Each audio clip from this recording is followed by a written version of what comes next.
Garima recording studio Boisar. Music by Aman Rock.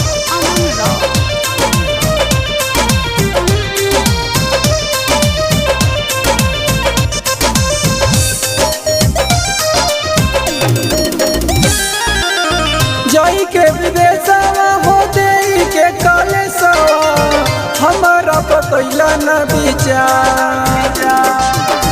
जाई के विदेशवा हो देई के कलेसवा हमारा बतैला न विचार।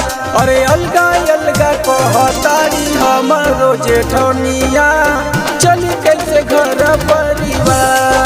अरे अलगा अलगा कहतारी हमारो जेठनिया चली कैसे घर परिवार।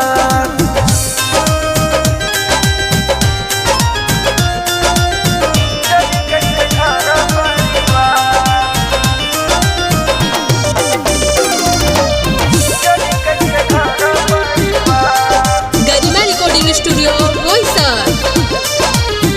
रोहे जवानी राजा खोइल नहीं कइला केतना कमाला पैसा केतना हो थइला बुझला।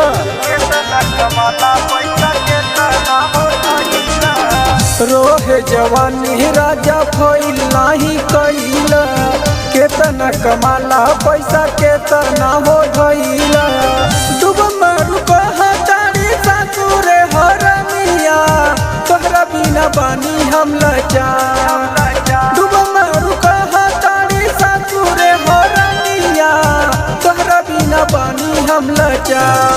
अरे अलगा अलगा कहतारी हमारो जेठनिया चली कैसे घर परिवार।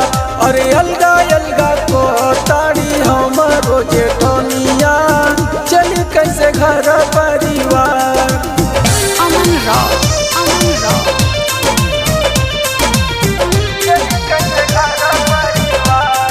गरिमा रिकॉर्डिंग स्टूडियो बोईसर।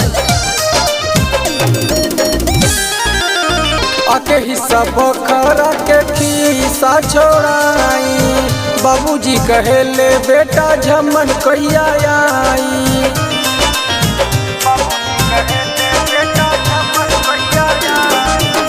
आके हिस्सा बखरा के खीसा छोड़ाई बाबूजी कहेले बेटा झमन कहिया आई।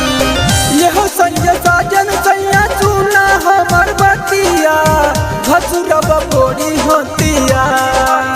यहो संजय साजन सैया सुना हमर बतिया भसुरब बोरी होतिया। अरे अलगा अलगा कहतारी हमारो जेठनिया चली कैसे घर परिवार। अरे अलगा अलगा कहतारी हमारो जेठनिया चली कैसे घर परिवार। जाई के विदेशवा हो देई के कलेसवा हमारा बतैला न विचार। अरे अलगा अलगा कहतारी हमारो जेठनिया चली कैसे घर परिवार। अरे अलगा अलगा कहतारी हमारो जेठनिया चली कैसे घर परिवार। गरिमा रिकॉर्डिंग स्टूडियो बोईसर।